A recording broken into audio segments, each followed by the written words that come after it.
यहाँ देखिए भाई, आप लोगों के लिए क्या किया गया भाई, सारे बहुविकल्पी प्रश्न 29 फरवरी को विज्ञान के पेपर में जो आने वाले हैं, सारे बहुविकल्पी प्रश्न एक ही वीडियो में ले लिए गए हैं। और यहाँ देखिए 50 अंक के कौन से वर्णनात्मक प्रश्न आपके एग्जाम में 29 फरवरी को विज्ञान के पेपर में आने वाले हैं, छपने वाले हैं। सारे MCQ आप लोगों के लिए, सारे वर्णनात्मक प्रश्न आप लोगों के लिए लिए गए इस वीडियो में। और भी मैं आपको दिखाता हूँ, यहाँ देखिए आप लोगों के लिए न्यूमेरिकल भी लाए गए हैं कि भैया कौन कौन से इंपॉर्टेंट न्यूमेरिकल आपके एग्जाम में आने वाले हैं, ठीक है। और इसी के साथ में कौन कौन सी टिप्पणी आपके एग्जाम में आएंगी, और आप लोग देख सकते हो रिएक्शन भी आपके लिए लाई गई है इसी वीडियो में। और आप देख सकते हो मतलब कौन कौन से इंपॉर्टेंट बायोलॉजी के क्वेश्चन आपके एग्जाम में आएंगे। तो लगभग पूरी कंप्लीट, मतलब 70 नंबर पूरा कंप्लीट होने वाला है आपका इसी वीडियो के अंदर। 29 फरवरी वाले जितने स्टूडेंट हैं 29 फरवरी को विज्ञान का पेपर देने वाले हैं, उनके लिए ये वीडियो सबसे ज़्यादा इंपॉर्टेंट होने वाला है। तो वीडियो को पूरा देख लेना, बहुत ही ज़्यादा इंपॉर्टेंट ये वीडियो है। हेलो माय डियर स्टूडेंट, कैसे हो आप लोग। और अगर आप 29 फरवरी को अपना विज्ञान का पेपर देने वाले हो तो भैया वीडियो आपके लिए सबसे ज़्यादा इंपॉर्टेंट है, महारामबाण वीडियो आपके लिए है। क्योंकि देखिए यहाँ पर मैंने 70 नंबर पूरा आपका इस वीडियो में पक्का कर दिया है। क्योंकि देखिए अगर आप लोग कहीं ना कहीं ऐसी वीडियो देखते हो, इस तरीके की वीडियो देखते हो, आपको पूरा नॉलेज हो जाता है कि कहीं ना कहीं 29 फरवरी को हमारे पेपर में कैसा पेपर आएगा, कैसे क्वेश्चन आएंगे, ठीक है। पूरा नॉलेज आपका हो जाएगा इस वीडियो के अंदर, ठीक है। और अगर आप मेरे साथ जुड़े रहते हो स्टूडेंट, आपकी बिल्कुल तैयारी नहीं हुई है, ठीक है। मैं गारंटी ले रहा हूं कि अगर आप शुरू से लेकर के लास्ट तक जुड़े रहते हो, 29 फरवरी तक जुड़े रहते हो, पेपर के एक दिन पहले तक जुड़े रहते हो, मैं गारंटी ले रहा हूं आपके 70 में 60+ नंबर मैं आपको ऐसे ही दिला दूंगा, ठीक है। केवल उन प्रश्नों को कर लेना, उन प्रश्नों को अच्छे से तैयार कर लेना जो मैं क्वेश्चन आपको वीडियो में कराता जाऊं, आपके आसानी से अच्छे नंबर आ जाएंगे, 90+ आ जाएंगे, ठीक है। बस उन प्रश्नों को अच्छे से तैयार कर लेना जो प्रश्न मैं आपको कराता चलूं। तो देखिए आज की इस क्लास में मैं आपको बताने वाला हूं, स्पेशल क्लास के अंदर बहुविकल्पी प्रश्न सभी बताऊंगा, जो भी इंपॉर्टेंट विज्ञान के बहुविकल्पी प्रश्न सभी को बताऊंगा। साथ में आप लोगों को वर्णनात्मक प्रश्न जो कि आपके एग्जाम में भाई 50 नंबर के पूछे जाते हैं, ठीक है, उनको भी साथ में बताऊंगा। चलिए वीडियो स्टार्ट करते हैं, तो वेट ना करेंगे आप लोगों को, स्टार्ट करते हैं वीडियो को। तो सबसे पहले मैं लेने वाला हूं भाई मोस्ट इंपॉर्टेंट फिजिक्स के बहुविकल्पी प्रश्न, जो कि भैया 100% आने वाले प्रश्न लिए गए हैं, ठीक है। चलो सबसे पहला प्रश्न आप देखो, जो कि काफ़ी ज़्यादा इंपॉर्टेंट आपको दिख रहा है, ठीक है। इंक भर लेते हैं जरा पेन में। चलो सबसे पहला प्रश्न देखो, कह रहा है कि प्रतिरोध का मात्रक है। तो आप लोगों को बताना है कि भैया प्रतिरोध का मात्रक क्या होता है। तो प्रतिरोध का मात्रक क्या होता है, सभी लोगों को पता होगा, ओम होता है प्रतिरोध का मात्रक। तो पहला वाला ऑप्शन इसका सही ऑप्शन आप लोगों का हो जाएगा, ठीक है। चलो भाई अगला प्रश्न देखो। अगला प्रश्न आप लोगों का है कि एक बल्ब पर 100 वाट और 220 वोल्टेज लिखा है। कह रहा है कि बल्ब के तंतु का प्रतिरोध कितना होगा। देखो भाई समझो, प्रश्न में हमसे यहाँ पर ये 100 वाट यानी हम लोगों को P दे दिया गया है, ठीक है। और हम लोगों को यहाँ पर 220 विभवांतर V दे दिया गया है। हम लोगों को कह रहा है कि तंतु का प्रतिरोध क्या होगा, यानी बोले तो आप लोगों को R बताना है कि भैया R ये कितना होगा। तो R का मतलब होता है कि आप लोगों का प्रतिरोध कितने ओम का होगा। तो इसके लिए आप लोगों को एक फार्मूला याद रख लेना है, और ऐसे क्वेश्चन आप चुटकी बजाते इस्तेमाल कर लोगे, यानी हल कर लोगे भाई, ठीक है। देखो ऐसे प्रश्नों के लिए आपको याद रखना ये वाला फार्मूला, जो कि आप लोगों का होता है P = V²/R। अब आप लोगों को यहाँ पर क्या ज्ञात करना है, R ज्ञात करना है। तो फार्मूला आप लोगों का बन जाएगा R = V²/P। V कितना दे रखा है भैया, 220। अब इसको V² करना है तो मतलब डबल बार आप लिख लोगे, ठीक है, डबल बार लिख लीजिए। अब देखिए यहाँ पर आप लोगों को क्या है कि भैया P नीचे रखना है, जो कि आप लोगों का 100 है, नीचे रख दीजिए। 2 जीरो से 2 जीरो कट जाएंगे, 22 × 22 आप लोगों का होता है 484, यानी R आपका निकल के आएगा 484 ओम।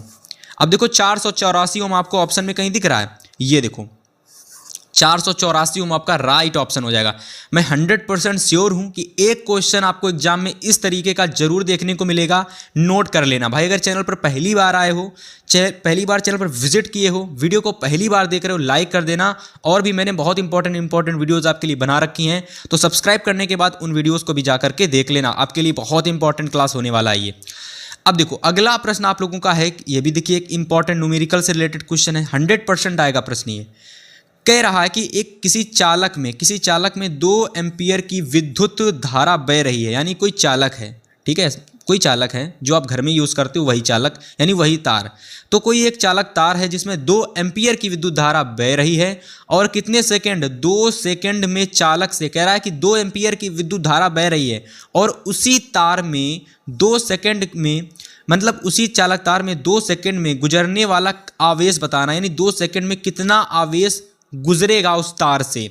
ठीक है, तो कहीं ना कहीं इस क्वेश्चन को करने के लिए आप लोगों को फार्मूला याद होना चाहिए, Q is equal to I T, Q is equal to I T, I into T, ये आपको फार्मूला पता होना चाहिए। अब देखो एम्पियर कितना है, आई आप लोगों का क्या है, तो आई आपकी धारा है जो कि आप लोगों की 2 एम्पियर दे रखी है। टी क्या है, सेकेंड है, मतलब कि आप लोगों का टी समय दे रखा है जो कि 2 सेकेंड है। 2 इंटू 2 कर दोगे, फार्मूला है आई इंटू टी। क्यू बराबर क्या होता है, आई इंटू टी होता है, 2 दुना के 4 यानी क्यू 4 कूलाम, यानी 4 कूलाम 2 सेकंड में आपका आवेश उस तार से प्रवाहित हो रहा है। 2 सेकंड में 4 कूलाम आवेश। तो इसका राइट ऑप्शन आप लोग देख सकते हो क्या होगा फाइनली। इसका राइट ऑप्शन देखो यहाँ पर, पहला ऑप्शन 4 कूलाम, 1 कूलाम, 6 कूलाम और 8 कूलाम। तो इसका राइट ऑप्शन आपको हो जाएगा 4 कूलाम, यानी कि कितना आवेश निकलेगा भाई, 4 कूलाम निकलेगा 2 सेकंड में। समझ में आ गया, बहुत ही ज़्यादा महत्वपूर्ण प्रश्न है ये वाला, फटाक से नोट कर लो, जरूर आपको देखने को मिलेगा। और इसका ये वाला फार्मूला भी आप लोग नोट कर लेना भाई, ये वाला फार्मूला Q या फिर ये वाला formula Q is equal to I into T, ये वाला फार्मूला नोट कर लो। ठीक है, बहुत ही ज़्यादा इंपॉर्टेंट न्यूमेरिकल था ये वाला भैया, तीसरा वाला और दूसरा वाला दोनों ही बहुत ही ज़्यादा इंपॉर्टेंट हैं। चलो भाई, अब अगला प्रश्न देखो, कह रहा है कि भैया विद्युत शक्ति, जो आप लोगों की विद्युत शक्ति P होती है, तो इसका मात्रक क्या होता है। तो विद्युत शक्ति का मात्रक क्या होता है भैया, वाट होता है, याद कर लेना, बहुत ज़्यादा इंपॉर्टेंट क्वेश्चन है। अब चलो अगला क्वेश्चन देखो, अगला प्रश्न है, कह रहा है कि विद्युत ऊर्जा का मात्रक क्या होता है। देखो ये जो मात्रक वाले प्रश्न है ना, बहुत आते हैं एग्जाम में, 100% श्योर हूँ कि यही क्वेश्चन आने वाले हैं एग्जाम में। विद्युत ऊर्जा का मात्रक क्या होता है, विद्युत शक्ति का मात्रक क्या होता है, ठीक है, बहुत आते हैं एग्जाम में, नोट कर लो। इसका राइट ऑप्शन हो जाएगा किलोवाट घंटा, नोट कर लो इसको। अगला प्रश्न देखो, अगला प्रश्न हम लोगों का है कि बिजली के बल्ब का तंतु बना होता है, यानी जो बिजली होती है ना, जो आप लोगों के घर में लाइट वगैरह आती है, तो उसका जो आप लोगों ने देखा होगा जो जलता है ना, आप लोगों के, अब पुराने ज़माने में क्या होता, पीले बल्ब चलते थे, अभी भी काफ़ी जगह चलते हैं पीले वाले बल्ब। तो जो पीले वाले बल्ब होते हैं, जो वो जलता है पीला पीला, वो किस चीज़ का बना होता है, तो भैया वो टंगस्टन का बना होता है। किसका, टंगस्टन का, यानी जो पीली पीली रोशनी नहीं मारता है पीले वाले बल्ब के अंदर, तो वो टंगस्टन का बना होता है। किसका, टंगस्टन का। अच्छे से नोट कर लेना प्रश्न को। अगला देखो, अगला है कि स्वस्थ नेत्रों का निकट बिंदु होता है, यानी जो आप लोगों के स्वस्थ नेत्र होते हैं उनका निकट बिंदु क्या होता है, कहाँ पर होता है। स्वस्थ नेत्रों का निकट बिंदु यानी सबसे नज़दीकी बिंदु कितनी दूरी पर होता है, तो 25 सेंटीमीटर की दूरी पर होता है, याद कर लो, बहुत ज़्यादा इंपॉर्टेंट क्वेश्चन है। चलो अगला प्रश्न देखो, अब बहुत ही इंपॉर्टेंट क्वेश्चन है और मैं गारंटी ले रहा हूँ, अगर आप मेरे साथ शुरू से लेकर के पेपर के एक दिन पहले तक जुड़े रहते हो, आप भले आपकी बिल्कुल तैयारी ना हुई हो, मैं गारंटी ले रहा हूँ आपकी तैयारी इतनी अच्छी हो जाएगी कि आप पूरा पेपर एग्जाम में करके आओगे और यहाँ तक आप 65 प्लस यानी 60 प्लस कह सकता हूँ आसानी से ले आओगे। इस प्रश्नों को अच्छे से तैयार कर लेना, इन प्रश्नों को बस। 8वां प्रश्न है कि श्वेत प्रकाश जब प्रिज्म से होकर गुजरता है तो सर्वाधिक विचलन होता है। मतलब जो श्वेत प्रकाश होता है, यानी श्वेत प्रकाश, काफ़ी लोगों को श्वेत प्रकाश नहीं पता होगा, तो मैं आपको बता दूं, श्वेत प्रकाश का मतलब होता है जो हम लोगों का सूरज होता है, सूर्य से आने वाला प्रकाश, और इसमें 7 रंग होते हैं, यानी 7 अलग अलग कलर होते हैं जो हमको नहीं दिखाई पड़ते अपनी आँखों से, ये इनविजिबल होते हैं यानी अदृश्य होते हैं, तो इनमें 7 रंग होते हैं, इसीलिए इसे श्वेत प्रकाश कहा जाता है। तो सूर्य से आने वाला जो श्वेत प्रकाश होता है, तो सबसे कम विचलन किस रंग का होता है, लाल रंग का, पीले रंग का, बैंगनी रंग का कि हरे रंग का। तो सबसे कम, सूर्य के प्रकाश का सबसे कम विचलन बैंगनी रंग का होता है, सबसे कम पूछ रहा है ना, तो प्रिज्म से होकर गुजरने वाला सबसे सर्वाधिक पूछ रहा है, यानी सबसे अधिक पूछ रहा है, तो सबसे अधिक तो बैंगनी का होता है, और सबसे कम किसका होता है, तो लाल का होता है, याद कर लेना। अगला प्रश्न देखो, इस बार प्रश्न है कि निकट दृष्टि दोष से पीड़ित व्यक्ति, कोई निकट दृष्टि दोष से व्यक्ति पीड़ित है, ठीक है, तो कह रहा है जो व्यक्ति निकट दृष्टि दोष से पीड़ित है तो उसकी आंखों में कौन सा लेंस हम लोग प्रयुक्त करेंगे। देखो ध्यान समझना, अगर उसकी आंखों में निकट दृष्टि दोष है तो इसका मतलब उसको निकट की वस्तुएं दिखाई देंगी पर दूर की वस्तुएं नहीं दिखाई देंगी। इसका मतलब दूर की वस्तुओं को देखने के लिए उसे अवतल लेंस की जरूरत पड़ेगी। किसकी, अवतल लेंस की। तो इसका राइट ऑप्शन आपका हो जाएगा अवतल लेंस।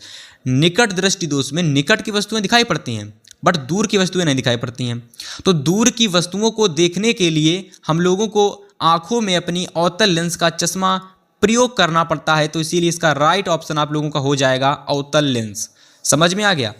अगला प्रश्न देखो, अगला प्रश्न है कि स्वस्थ आंखों के लिए दूर बिंदु स्थित होता है। यानी जो स्वस्थ आंखें होती हैं, यानी अगर आप देखोगे तो कहीं ना कहीं आपकी भी आंखें स्वस्थ हैं, अगर नहीं है तो भाई फिर ये आपके लिए प्रश्न देखो समझना। स्वस्थ का मतलब जिनकी आंखें बिल्कुल ठीक होती हैं, बिल्कुल स्वस्थ आंखें हैं। जैसे कोई छोटा सा बच्चा होता है तो उसकी आंखों का दूर बिंदु कहाँ होता है, तो उसकी आंखों का जो दूर बिंदु होता है वो अनंत होता है। मतलब उसको अनंत तक की, यानी जहाँ तक उसकी रोशनी जाती है, जहाँ तक उसको चीज़ें अच्छे से विजिबल होती हैं, वो अनंत तक देख सकता है। तो दूर बिंदु कहाँ पर होता है, अनंत पर। अगला प्रश्न देखो, अगला प्रश्न है कि एक अवतल लेंस, यानी कोई एक अवतल लेंस द्वारा किसी वस्तु का बना प्रतिबिंब होना चाहिए। तो कोई अवतल लेंस है तो उसके द्वारा वस्तु का बना प्रतिबिंब कैसा होता है, आप लोगों को बताना है कैसा होता है उसका प्रतिबिंब। देखिए अब इसका राइट ऑप्शन आपको बताते हैं। तो देखो इसका राइट ऑप्शन आप लोगों का हो जाएगा, यानी किसी अवतल लेंस द्वारा अगर हम लोग किसी वस्तु का प्रतिबिंब बनाएंगे या फिर बनता है तो वो आभासी बनता है, सीधा बनता है और छोटा बनता है वस्तु से। ठीक है, ये इसका राइट ऑप्शन हो जाएगा भाई, लगा लो टिक। बहुत ज़्यादा इंपॉर्टेंट क्वेश्चन है। अगला प्रश्न देखो अब आप लोग, अगला प्रश्न देखो, अगला प्रश्न आप लोगों का है कि वायु में प्रकाश की चाल, यानी वायु में जो प्रकाश की चाल है वो 3 × 10⁸ मीटर प्रति सेकंड है, और जबकि पदार्थ में इसकी चाल 1.5 × 10⁸ मीटर प्रति सेकंड हो जाती है। तो पदार्थ का अपवर्तनांक कितना होगा। तो भैया आपको बताना कि पदार्थ का अपवर्तनांक कितना होगा। तो आप लोगों का पदार्थ का अपवर्तनांक कितना हो जाएगा, 2 हो जाएगा। इसको टिक लगाओ, ये आपका राइट ऑप्शन आप लोगों का हो जाएगा। अब चलो अगला प्रश्न देखो, एक उत्तल दर्पण की फोकस दूरी 12 सेंटीमीटर है। यानी एक उत्तल दर्पण है, ठीक है, समझ रहे हो, एक उत्तल दर्पण है, उसकी फोकस दूरी यानी उसका जो यफ है ना, यफ फोकस दूरी वो 12 सेंटीमीटर दे रखी है। दर्पण के उत्तल पृष्ठ की त्रिज्या आप लोगों को बतानी है, कुल मिलाकर त्रिज्या आपको बतानी है। तो आप सभी लोगों को पता होना चाहिए जो त्रिज्या होती है वो फोकस दूरी की दोगुनी होती है। इसका राइट ऑप्शन कितना हो जाएगा, ये 12 है तो 12 दूना के 24, यानी इसका राइट ऑप्शन आप लोगों का क्या हो जाना चाहिए, 24 सेंटीमीटर इसकी त्रिज्या होनी चाहिए, क्योंकि उत्तल पृष्ठ की फोकस दूरी 12 सेंटीमीटर दे रखी है ना। तो दर्पण की त्रिज्या कितनी होनी चाहिए, 12 सेंटीमीटर, यानी 12 दूना के 24 सेंटीमीटर, जो कि आप लोगों को इसमें नहीं दे रखा है। इसका मतलब आप लोग कोई एक ऑप्शन काटो, फिर 12 की दूना के 24 सेंटीमीटर, क्योंकि दोगुनी होती है, क्योंकि त्रिज्या की दोगुनी होती है ना, है ना, फोकस दूरी की दोगुनी होती है त्रिज्या, इसलिए इसका राइट ऑप्शन आप लोग इसको हटा दो और यहाँ कर दो 24 सेंटीमीटर। कोई एक ऑप्शन आप लोग काट लेना और 24 सेंटीमीटर लिख लेना। फार्मूला आप लोगों को अगर नहीं पता तो याद कर लेना। जो आप लोगों की त्रिज्या आर होती है वो भैया त्रिज्या आर किसके बराबर में होती है, फोकस दूरी के दोगुने के बराबर होती है, समझ रहे हो, इतना आप लोग याद कर लेना। ये इसका राइट ऑप्शन आप लोगों का हो जाएगा। ठीक है, समझ में आ गया। यानी एक उत्तल दर्पण की फोकस दूरी 12 सेंटीमीटर है, दर्पण के उत्तल पृष्ठ की त्रिज्या कितनी होगी, त्रिज्या भैया 12 दूना के 24 सेंटीमीटर होगी, तो ये इसका राइट ऑप्शन हो जाएगा 24 सेंटीमीटर। ठीक है, चलो अगला प्रश्न देखो, अगला प्रश्न देखो, प्रश्न है कि गोली दर्पण की फोकस दूरी और वक्रता त्रिज्या क्या होगी जिसकी फोकस दूरी 10 सेंटीमीटर है। देखो गोली दर्पण की फोकस दूरी और वक्रता त्रिज्या में, देखो इतना आप लोग हटा लो, ये पूरा प्रश्न थोड़ा सा गलत लिख दिया गया है कि गोली दर्पण की फोकस दूरी और वक्रता त्रिज्या में आप लोगों को क्या बताना है, संबंध बताना है। बहुत ज़्यादा इंपॉर्टेंट क्वेश्चन है, संबंध बहुत इंपॉर्टेंट क्वेश्चन है, नोट कर लेना। क्या होता है एग्जाम में पूछा जाता है कि गोली दर्पण, यानी जो आप लोगों का गोली दर्पण की फोकस दूरी एफ होती है, एफ, और वक्रता त्रिज्या आर जो होती है, आर, इसके बीच में संबंध पूछा जाता है, क्या होता है, इन दोनों के बीच में क्या संबंध होता है। तो आप लोगों को केवल एक ऑप्शन याद रखना है कि इन दोनों के बीच में जो संबंध होता है वो ये होता है कि जो फोकस दूरी होती है वो त्रिज्या की आधी होती है। यानी फोकस दूरी अगर हमें निकालनी है तो त्रिज्या का हम आधा कर देंगे, फोकस दूरी निकल के आ जाएगी। तो ये इसका राइट ऑप्शन आप लगा लोगे। बहुत ज़्यादा इंपॉर्टेंट क्वेश्चन है, एग्जाम में बहुत आता है, आप लोगों को नोट कर लेना इस वाले प्रश्न को, है ना। और सभी लोग वीडियो को शेयर कर दीजिए भाई, और लाइक नहीं किया तो लाइक कर दीजिए सभी लोग एक साथ। 15 नंबर प्रश्न देखो, बहुत ज़्यादा इंपॉर्टेंट फिजिक्स का क्वेश्चन है ये, कि वायु के सापेक्ष कांच का अपवर्तनांक 3/2 है, यानी वायु के सापेक्ष। अब किसके सापेक्ष पूछ रहा है? वायु के सापेक्ष कांच का अपवर्तनांक, यानी वायु के सापेक्ष किसका अपवर्तनांक? कांच का। यानी Ang बराबर कितना दे रखा है? 3/2 दे रखा है। कह रहा वायु में प्रकाश की चाल 3 गुणित, है ना, वायु में प्रकाश की चाल 3 गुणित 10⁸ मीटर प्रति सेकेंड है। तो कह रहा कांच में प्रकाश की चाल क्या होगी, है ना। तो आप लोगों का राइट ऑप्शन क्या हो जाएगा? 2 × 10⁸ मीटर प्रति सेकंड इसका राइट ऑप्शन आप लोगों का हो जाएगा। इसको नोट कर लो, बहुत ज़्यादा इंपॉर्टेंट क्वेश्चन है। ठीक है, एग्जाम में सीधा प्रश्न ऐसे आ जाता है कि वायु के सापेक्ष कांच का अपवर्तनांक 3/2 दे रखा है और वायु में प्रकाश की चाल इतनी है 3 × 10⁸। तो कांच में प्रकाश की चाल कितनी होगी? तो कांच में जो प्रकाश की चाल होगी 2 × 10⁸ मीटर प्रति सेकंड हो जाएगी। कहीं ना कहीं अगर आप लोगों को इसका फार्मूला भी पता है तो आप वहाँ से भी आसानी से क्वेश्चन निकाल लोगे, क्योंकि फार्मूला होता है Ang बराबर क्या होता है? Ang/A। Ang आप लोगों का 3/2 दे रखा है। ठीक है, 3 से 3 कैंसिल हो जाएगा, 2 ऊपर चला जाएगा, है ना, 3 से 3 कैंसिल हो जाएगा भाई, और 2 इधर मल्टीप्लाई में, तो 2 × 10⁸ मीटर प्रति सेकंड, ये इसका राइट ऑप्शन आप लोगों का हो जाएगा। तो इस तरीके से आप लोगों को हमने बताए फिजिक्स के 15 सबसे ज़्यादा इंपॉर्टेंट क्वेश्चन। मैंने आप लोगों को नहीं बताया कि 60 तैयार कर लो, 25 तैयार कर लो, आज के आज ही आप लोगों को इन 15 प्रश्नों को अच्छे से रट लेना है। फिजिक्स के सबसे ज़्यादा important, very very important question थे, नोट कर लेना भाई, जरूर देखने को मिलेंगे। देखिए आपके फिजिक्स के 5 से 6 क्वेश्चन आते हैं एग्जाम में, आपको जरूर मिल जाएंगे, पूरी गारंटी है। तो आप लोग अब यहाँ से देखोगे बायोलॉजी के मोस्ट इंपॉर्टेंट क्वेश्चन, जो कि सबसे ज़्यादा इंपॉर्टेंट MCQ है, मैं उनको लेकर के आया हूँ। सभी महत्वपूर्ण बहुविकल्पी प्रश्न नोट कर लो, शुरू कर दीजिए नोट करना। सबसे पहला प्रश्न है कि निम्नलिखित में से कौन सा जीन प्रारूप शुद्ध गोल बीजों को प्रकट करता है? यानी ऐसा कौन सा जीन प्रारूप है जो शुद्ध गोल बीज को प्रकट करता है? Small T small T small T, capital T small T, या फिर कैपिटल आर। देखो यहाँ पर शुद्ध लंबे शुद्ध बौने पौधे की बात नहीं चल रही है, यहाँ पर गोल और झुर्रीदार पौधों की बात चल रही है, यानी गोल और झुर्रीदार बीज की बात चल रही है। तो जो आपका मटर का पौधा होता है और उसके जो शुद्ध गोल बीज होते हैं, उसके लिए जो प्रदर्शित होता है वो कैपिटल आर और कैपिटल आर होता है। शुद्ध गोल बीज मतलब कैपिटल आर, याद कर लेना, बहुत ज़्यादा इंपॉर्टेंट क्वेश्चन है। अगला नोट करो कि मनुष्य में गुणसूत्रों की संख्या कितनी होती है? 46। नोट कर लो, बहुत ज़्यादा इंपॉर्टेंट क्वेश्चन है। ठीक है, एग्जाम में जरूर प्रश्न आएगा, देख लेना आप लोग, बस नोट करके चले जाइए और एग्जाम में इन्हीं प्रश्नों को अच्छे से तैयार कर लीजिए और छाप के चले आइए। पराग कोश में होते हैं, जो आप लोगों का पराग कोश होता है, पराग कोश किस में पाया जाता है? तो पौधे में होता है। तो पराग कोश में क्या होते हैं?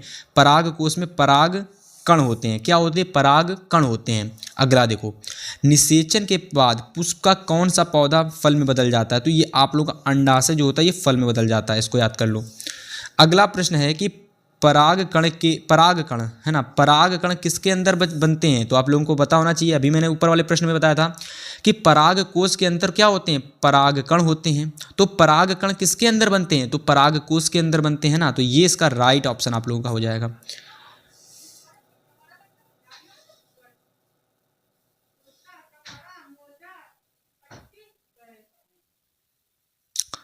अगला प्रश्न आप लोगों का है कि पौधों में कायिक प्रवर्धन के लिए कौन सा भाग अधिक अनुकूल है? यानी कायिक प्रवर्धन के लिए जो पौधे होते हैं उसमें कायिक प्रवर्धन के लिए सबसे अधिक अनुकूलित भाग कौन सा है ना, सबसे अनुकूलित या फिर अनुकूल भाग कौन सा आप लोगों को बताना है। तो देखिए पौधों में जो कायिक प्रवर्धन की क्रिया होती है वो सबसे अधिक सबसे अच्छी होती है तने द्वारा। तो राइट ऑप्शन क्या हो जाएगा आपका? तना। तो पहला वाला ऑप्शन सही हो जाएगा। यानी कायिक प्रवर्धन के लिए पौधों में सबसे अच्छा जो स्थान होता है वो तना होता है, सबसे अच्छी जो भाग होता है वो तना होता है, याद कर लो। अगला प्रश्न नोट करो कि किस हार्मोन की कमी से मधुमेह रोग होता है? तो किस हार्मोन की कमी से मधुमेह रोग होता है? तो भैया इंसुलिन जो हार्मोन होता है ना, इसकी कमी से होता है मधुमेह रोग। इसको नोट कर लेना, मधुमेह रोग किस कमी से होता है? तो इंसुलिन हार्मोन्स की कमी से होता है मधुमेह रोग। बहुत ज़्यादा इंपॉर्टेंट क्वेश्चन है, जरूर आएगा भाई। अगर आप लोगों ने इन प्रश्नों को पेपर से पहले अच्छे से तैयार कर लिया ना, तो मैं गारंटी ले रहा हूँ 20 के 20 MCQ को आप OMR शीट में अच्छे भर के आओगे। ठीक है, अच्छे जो ये काले काले जो OMR शीट में भरने वाले आते हैं MCQ, इन सभी को आप अच्छे से भर के आओगे। बस इन प्रश्नों को अच्छे से नोट कर लेना, MCQ के प्रश्नों को, सारे MCQ आपको मिल जाएंगे इसी चैनल से। अब चलो अगला प्रश्न नोट करो। अगला प्रश्न आप लोगों का है 23 नंबर कि इंसुलिन हार्मोन स्रावित होता है। तो आप लोगों का जो इंसुलिन हार्मोन होता है ये कहाँ पर जाकर स्रावित होता है? पीनियल ग्रंथि द्वारा, कि थायराइड ग्रंथि द्वारा, कि अग्नाशय द्वारा, कि या फिर पीयूष ग्रंथि द्वारा। तो इंसुलिन हार्मोन्स ये स्रावित होता है अग्नाशय द्वारा। कहाँ से स्रावित होता है? अग्नाशय द्वारा स्रावित होता है। याद कर लेना, बहुत ज़्यादा इंपॉर्टेंट है। अब अगला आप लोग नोट करिए कि मादा लिंग हार्मोन कहलाता है। बहुत ज़्यादा इंपॉर्टेंट क्वेश्चन है, बहुत ही ज़्यादा इंपॉर्टेंट। तो इसका मतलब होता है एस्ट्रोजन कहलाता है। क्या कहलाता है? एस्ट्रोजन कहलाता है। 24 नंबर का राइट ऑप्शन क्या हो जाएगा? एस्ट्रोजन। अगला देखो 25 नंबर क्वेश्चन कि मस्तिष्क, जो आपका मस्तिष्क होता है ना, मस्तिष्क यानी जहाँ से आप सोचते हो उसको मस्तिष्क कहते हैं, यानी आपका दिमाग। तो जो आपका मस्तिष्क यानी दिमाग होता है किस चीज़ के लिए उत्तरदायी होता है? सोचने के लिए, जिब्रेलिन, सॉरी ये आप लोगों को देख लेना, ये गलत ऑप्शन आप लोगों का मिल गया है। तो इसकी जगह आप लोग लिख दो शारीरिक क्रिया, शारीरिक क्रिया, शारीरिक क्रिया। जिब्रेलिन की जगह शारीरिक क्रिया आप लोग कर लेना, ठीक है। तो सोचने के लिए, शारीरिक क्रिया के लिए, या फिर हृदय स्पंदन के लिए, या फिर सभी कार्यों के लिए। तो मस्तिष्क जो होता है ये सभी कार्यों के लिए आप लोगों का उपयुक्त होता है, यानी हम लोग इससे हर एक कार्य करते हैं, सोचते भी हैं, ठीक है। शरीर की सारी क्रियाएं जो होती हैं कहीं ना कहीं इसी से जुड़ी होती हैं। हृदय जो हमारा फूलता है, कम होता है, फूलता है, कम होता है, स्पंदित होता रहता है, तो वो कहीं ना कहीं जो आपका माइंड होता है वहाँ से इसका संपर्क जुड़ा होता है। तभी ना हमें पता चलता है कि हमारा जो हृदय है वो अब पंप कर रहा है। अगर हमारा हृदय ना बता पाए तो हमें कोई यंत्र का जरूरत लेनी पड़ेगी अपने हेड को चेक करने के लिए, पंप कर रहा है कि नहीं पंप कर रहा है। तो हम अपने माइंड से ही जान जाते हैं नहीं ये पंप कर रहा है। तो हर एक कार्य के लिए आपका मस्तिष्क उत्तरदायी होता है, याद कर लेना, बहुत ज़्यादा इंपॉर्टेंट क्वेश्चन है। अब अगला प्रश्न देखो 26 नंबर कि अनिषेक फलन को प्रोत्साहित करने वाला पादप हार्मोन कौन सा है? तो उसके लिए इसका राइट ऑप्शन आप लोगों का हो जाएगा जिब्रेलिन होगा, कि एथिलीन होगा, कि ऑक्सिन होगा, कि इनमें से कोई नहीं, ठीक है। बताइए इसका राइट ऑप्शन क्या हो जाएगा? तो इसका जो राइट ऑप्शन आप लोगों का हो जाएगा जिब्रेलिन। क्या हो जाएगा? जिब्रेलिन।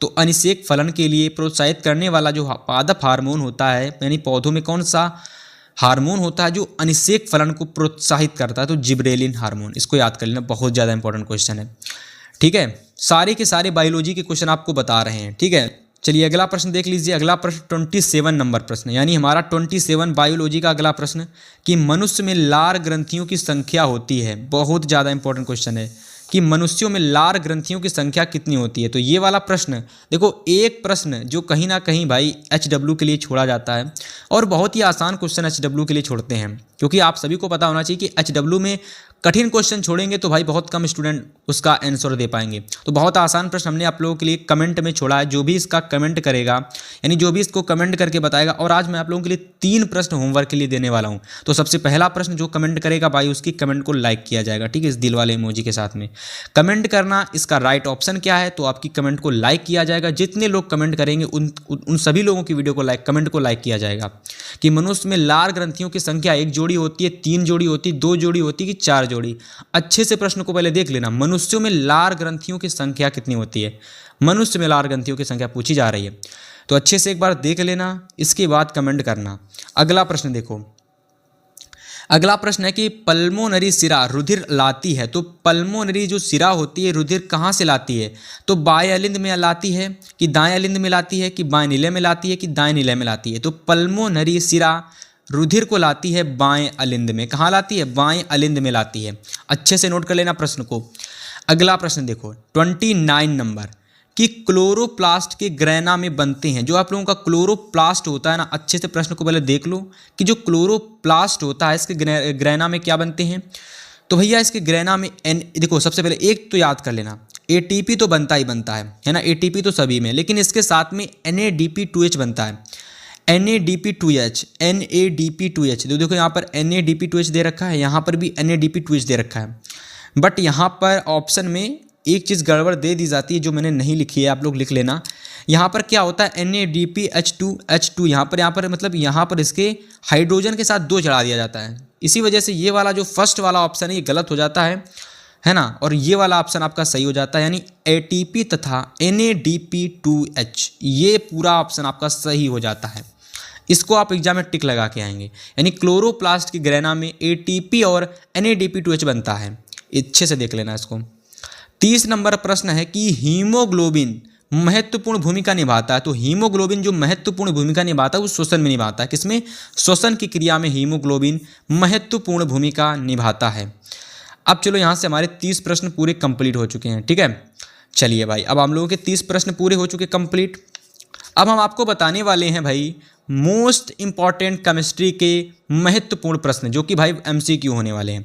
बस आप लोग क्या करिए, इन्हीं प्रश्नों को अच्छे से तैयार कर लीजिए, आपके 20 नंबर कहीं नहीं गए। बायोलॉजी में, केमिस्ट्री में, फिजिक्स में जो भी MCQ आपको मिलेंगे सभी के सभी मैं आपको करवा दूंगा। ठीक है, तो बस पूरी वीडियो को अच्छे से देख लेना, वीडियो को लाइक भी कर देना अगर अभी तक वीडियो को लाइक नहीं किया है। फिर हम आपको केमिस्ट्री के इंपॉर्टेंट क्वेश्चन जरूर बताते हैं।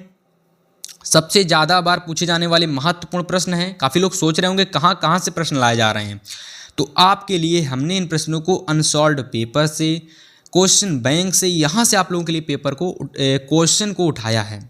ठीक है, चलो भाई केमिस्ट्री के देखते हैं मोस्ट इंपॉर्टेंट क्वेश्चन।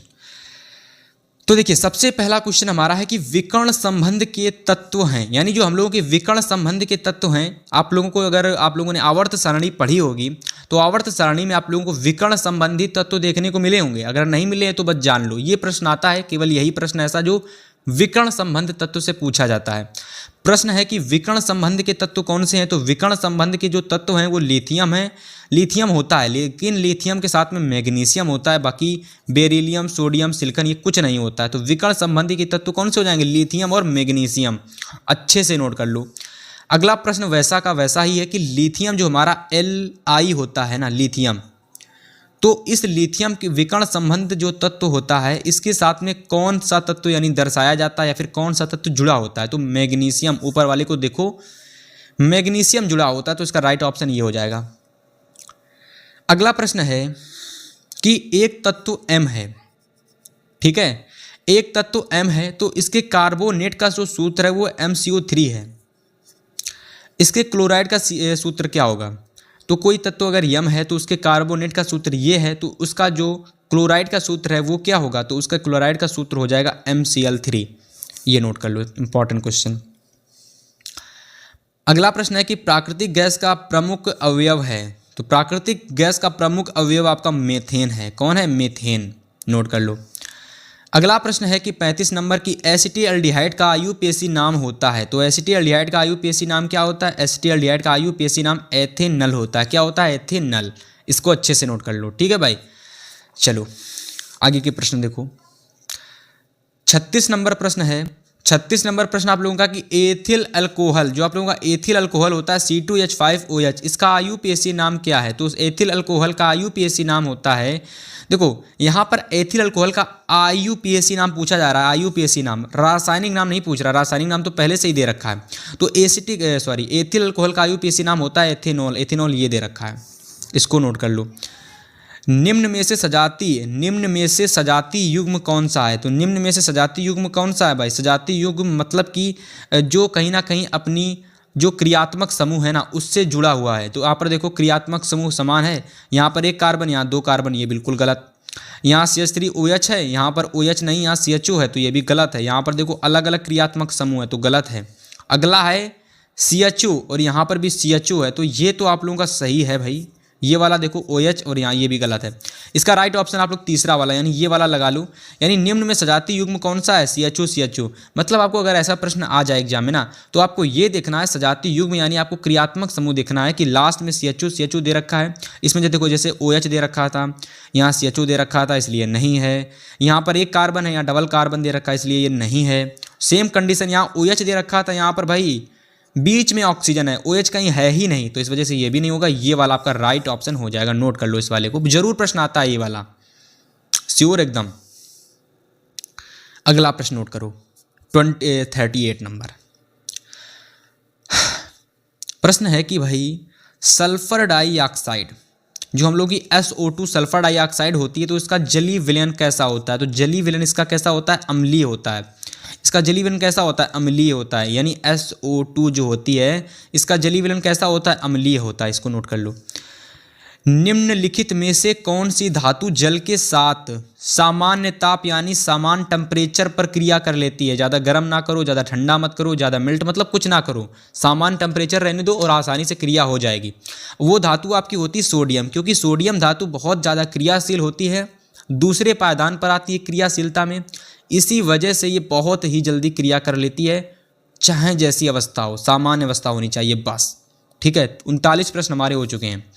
अब देखो यहाँ से केमिस्ट्री का लास्ट क्वेश्चन और एमसीक्यू का लास्ट क्वेश्चन, जो कि है निम्नलिखित में अम्लीय लवण आपको बताना है। तो निम्नलिखित में अम्लीय लवण कौन होगा? NaCl नहीं होगा भाई, ये तो आपका क्षार हो जाता है ना, सॉरी लवण है ये तो।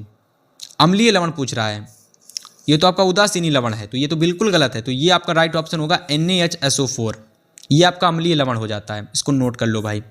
ठीक है, चलो अब देखो यहाँ से हम लोगों ने आपको बताए MCQ, जो कि MCQ मैंने कितने बताए? 40 MCQ बताए हैं। और आप लोगों को एग्जाम में कितने करने होते हैं? 20, और 20 के 20 अगर अच्छे से कराओगे तो 20 में 20 पूरे नंबर आपको मिल जाएंगे। तो आज की इस क्लास के अंदर 70 नंबर, पूरी वीडियो में 70 नंबर पक्का में मैंने आपको बताए 40 सबसे ज़्यादा इंपॉर्टेंट MCQ। इन प्रश्नों को आज की आज ही तैयार कर लेना, बहुत ज़्यादा इंपॉर्टेंट क्वेश्चन है, आपको जरूर प्रश्न यहाँ से देखने को मिलेंगे एग्जाम में। ठीक है, जरूर अच्छे से तैयार कर लेना और एक से दो बार प्रैक्टिस कर लेना आप लोग। तो चलो अब हम आपको बताने वाले हैं एग्जाम से रिलेटेड मोस्ट इंपॉर्टेंट वर्णनात्मक प्रश्न। और जो आप लोगों के वर्णनात्मक होते हैं यानी डिस्क्रिप्टिव वाले प्रश्न होते हैं, ये आपके एग्जाम में सीधा 50 अंक के पूछे जाते हैं। और अगर आपको 50 में कम से कम अपने 40 से 45 नंबर लाने, यानी अगर आप चाहते हो कि हमारे 45 ना आकर के 41 आ जाएं, 42 आ जाएं या 43 नंबर इतने वर्णनात्मक में आ जाएं, तो हम आसानी से पूरी साइंस में 60 प्लस यानी 62 63 नंबर आसानी से ले आएंगे। तो इसके लिए आप लोगों को इन वर्णनात्मक 50 नंबर वाले प्रश्नों में अच्छे से पकड़ बनानी पड़ेगी। आज के बताए गए प्रश्नों को अच्छे से तैयार कर लेना, बहुत इंपॉर्टेंट प्रश्न हैं। तो चलो सबसे पहले हम देखेंगे आप लोगों के फिजिक्स के इंपॉर्टेंट क्वेश्चन, सबसे पहले फिजिक्स के, फिर केमिस्ट्री के, फिर बायो के। तो चलिए सबसे पहले मैं आपको थोड़ा सा जानकारी दे देता हूँ कि भैया जो आपकी फिजिक्स है ना, इसमें आपके एग्जाम में न्यूमेरिकल बहुत आए थे 2023 में।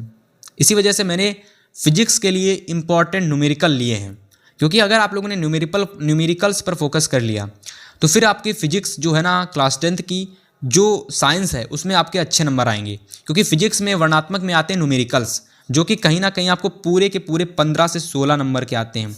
तो अच्छे से इनको तैयार कर लें। सबसे पहला न्यूमेरिकल आपके लिए लेकर के आए हैं, जो कि लेवल इसका सही है, 4 नंबर में आपके एग्जाम में बन सकता है ये वाला प्रश्न। अच्छे से देखो, प्रश्न है हम लोगों का कि दिए गए पदार्थ का किसी L लंबाई, यानी कोई पदार्थ है जिसकी कोई चालक तार कह लो या फिर कोई पदार्थ कह लो, कोई पदार्थ कह लो या फिर चालक तार कह लो, यानी कोई तार कह लो, तो जिसकी लंबाई L है, ठीक है, जिसकी लंबाई L है और उसकी मोटाई A है।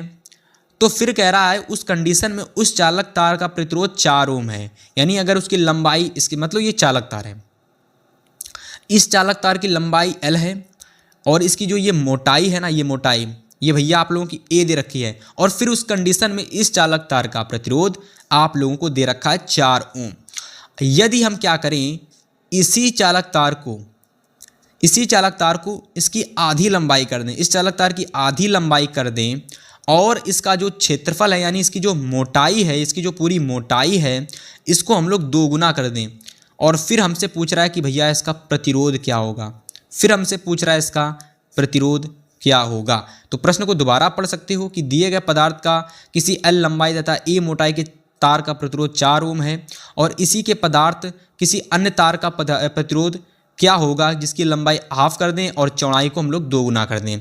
इस प्रश्न को अच्छे से सॉल्व करते हैं, आप लोग अच्छे से इस वीडियो को देखना। न्यूमेरिकल भाई 4 नंबर में आता है, इसलिए अच्छे से एकदम सॉल्व करेंगे, ठीक है। चलो देखो एकदम बहुत ही अच्छे तरीके से।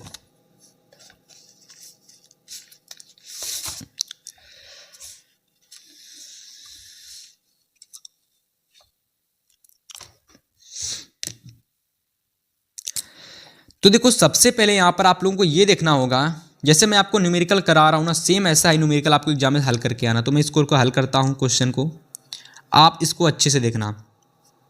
देखो सबसे पहले यहाँ पर हमको क्या दे रखा है, दिए गए पदार्थ का लंबाई, यानी इसकी लंबाई क्या दे रखी है। तो देखिए सबसे पहले शर्त नंबर 1, शर्त डालो, क्योंकि इसमें 2 शर्त की बात हुई है। शर्त नंबर 1, तो पहली शर्त में क्या है, इसकी जो लंबाई है इसकी जो लंबाई है भैया वो आपकी वैसी की वैसी, यानी इसकी जो लंबाई है वो यल है। मोटाई कितनी है, मोटाई इसकी है भाई साहब, मोटाई इसकी कितनी है, वो भी भैया ए ही है। और जब इसकी लंबाई और मोटाई को समान रखते हैं तब इसका प्रतिरोध हमको दे रखा था, इसका जो प्रतिरोध हमको दे रखा था वो कितना दे रखा था, 4 ओम दे रखा था। ठीक है, अब हमको क्या करना है, एक नई शर्त बनानी है और नई शर्त में इसकी लंबाई को आधा कर दिया गया, मोटाई को 2 गुना कर दिया गया है और फिर हमसे प्रतिरोध पूछ रहा है। तो देखो इसके लिए हमको सबसे पहले एक फार्मूला पता होना चाहिए। फार्मूला आपको ये वाला पता होना चाहिए कि आर जो हमारा प्रतिरोध होता है, इसके लिए ये वाला फार्मूला याद कर लेना, आर इज इक्वल टू रो, ये आपका रो है, रो इंटू एल अपॉन ए। इस फार्मूले को आप लोग अच्छे से याद कर लेना। ठीक है, ये फार्मूला आपको बहुत काम आने वाला है क्योंकि इस फार्मूले से भाई 4 नंबर वाले न्यूमेरिकल आते हैं इसी टाइप के बहुत सारे एग्जाम में। 2023 में भी एक लेटेस्ट न्यूमेरिकल पूछा गया था। इस न्यूमेरिकल यानी फार्मूले को याद कर लेना, R is equal to rho L upon A. आगे हम इसको सॉल्व करते हैं। देखो सेकंड शर्त बनाने से पहले हम इसको थोड़ा सा पहले इसको हल कर लेते हैं। देखो आर हमारा 4 ओम दे रखा था, बाकी आप लोगों का वही रहने वाला क्योंकि बाकी कोई चीज़ तो दे नहीं रखी है ना, तो बस इसको हम लोग क्या बना लेंगे, समीकरण नंबर फर्स्ट बना लेंगे। ठीक है, तो आप लोगों को इस फार्मूले को याद कर लेना है। ठीक है, अब देखो यहाँ पर भैया जैसे कि समीकरण नंबर जो 1 आप लोगों का बना है, इसमें क्या है, जो ये आपका रो एल अपॉन ए है, इसका मान कितना है, 4 है, बस इसको आपको याद रखना है। अब हम सेकेंड शर्त बनाने वाले, उसको आपको अच्छे से देखना है। तो शर्त नंबर सेकेंड देखिए, शर्त नंबर सेकेंड। अब देखिए शर्त नंबर सेकंड में हम क्या करने वाले हैं, देखिए शर्त नंबर सेकंड यहाँ से समझते हैं। शर्त नंबर सेकंड में क्या था, लंबाई को हाफ कर लेना था और मोटाई को 2 गुना कर लेना था। तो बस वही करेंगे हम लोग। लंबाई कितनी कर लेंगे, लंबाई को हम 2 गुना कर लेते हैं भाई, सॉरी हाफ कर लेते हैं, लंबाई को हाफ कर लेते हैं। ठीक है, मोटाई हमारी कितनी है, मोटाई हमारी थी भाई थोड़ी सी दोगुनी हो गई थी, तो उसको हम लोग 2 गुना कर लेते हैं, यानी 2a हो गई थी। और फिर उस कंडीशन में हमसे प्रतिरोध पूछ रहा था, तो असल में यही हमको आंसर बताना है इसका, यानी दूसरे वाले कंडीशन में इसका प्रतिरोध मेन आंसर है, उसी को हमको पता करना है। तो इसके लिए फार्मूला हम क्या यूज़ करेंगे, फार्मूला वही पुराने वाला formula, R is equal to rho L upon A use करते हैं। तो चूंकि हम सभी जानते हैं R is equal to rho L upon A होता है कि नहीं होता है, यही होता है। अब देखिए यहाँ पर एल हमको हाफ कर लेना है, तो आप एल को कितना कर लीजिए, हाफ कर लीजिएगा। अब देखिए मोटाई को आप 2 गुना कर लीजिए।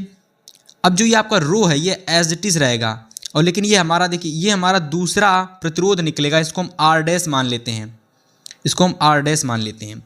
अब एक काम करिए आप, ये आपस में मल्टीप्लाई हो जाएगा और ये एक इसके साथ मल्टीप्लाई हो जाएगा, तो L upon 4a into rho और is equal to R dash. R dash is equal to आपका कितना हो जाएगा, अगर आप इस 4 को बाहर निकाल लोगे तो रो यल अपॉन ए, ये 1/4 आपका बाहर आएगा, याद रख लेना अच्छे से।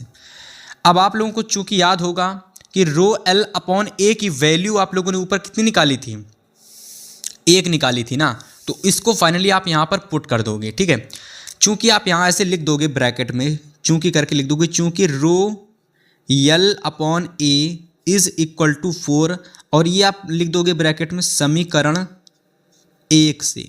ठीक है, समीकरण 1 से ऐसे लिख देना।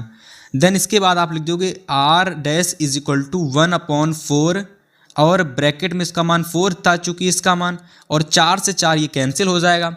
लास्ट में अगर आप देखोगे तो आर डैश बराबर आपका मान कितना आ जाएगा, 1 आ जाएगा, जो कि हमारा 1 ओम होगा, और यही आप लोगों का फाइनल आंसर होगा। ठीक है, 4 नंबर में इतना आसान सा न्यूमेरिकल आता है, लेकिन इसके लिए दिमाग नहीं लगाना, फार्मूला याद रखना है और स्टेप, हर एक स्टेप को अच्छे से समझना है। बस पूरा न्यूमेरिकल आप बना लोगे, पूरे 4 नंबर आपको यहाँ से मिल जाएंगे। अच्छे से आपको मैंने समझाया है फर्स्ट शर्त कैसे बनानी है, सेकंड शर्त में क्या क्या चेंज दिए गए थे वो चेंज कर लेने हैं। फर्स्ट शर्त से आपको इसका मान निकाल के सेकंड शर्त में जो आपने मान यहाँ पर पहले में निकाला था वो यहाँ पर पुट कर दिया। देन आप लोगों का आर डैश 1 ओम निकल के आ गया। एक क्वेश्चन फिक्स है, एक क्वेश्चन तो फिक्स है 4 नंबर में, ये आएगा ही आएगा, इसलिए इसको तैयार कर लेना। 2024 में जरूर प्रश्न देखने को ऐसा आपको न्यूमेरिकल मिलेगा। चलो भाई अच्छे से नोट कर लेते हो। चलो फिर अगला प्रश्न देखते हैं, जो कि वो भी न्यूमेरिकल ही होने वाला है।